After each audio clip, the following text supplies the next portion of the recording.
জি বাংলার জনপ্রিয় ধারাবাহিক আমাদের দাদামণি শেষ হয়েছে ২৬শে এপ্রিল ২০২৬-এ। ২৪৭ পর্বের দীর্ঘ যাত্রার পর সোমেশ্বর আর পার্বতীর গল্পে এসেছে সুন্দর সমাপ্তি। প্রধান চরিত্রে ছিলেন প্রতীক সেন এবং আনুশিকা চক্রবর্তী। তাদের অভিনয় দর্শকের মন জয় করেছে। কিন্তু সিরিয়াল শেষ হতেই এবার আলোচনার কেন্দ্রে প্রতীক সেনের ব্যক্তিগত জীবন। শোনা যাচ্ছে দীর্ঘদিনের প্রেমিকা সোনা সাহাকে খুব শীঘ্রই বিয়ে করতে চলেছেন তিনি। ইন্ডাস্ট্রিতে এই খবর ঘিরে শুরু হয়েছে জোর চর্চা। সিরিয়াল শেষের পরপরই এই বিয়ের গুঞ্জন আরও জোরালো হয়েছে। যদিও এখনও আনুষ্ঠানিক ঘোষণা আসেনি, তবে ভক্তদের মধ্যে উত্তেজনা তুঙ্গে।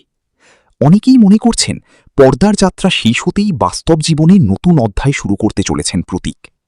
এখন দেখার বিষয় এই গুঞ্জন কতটা সত্যি হয়।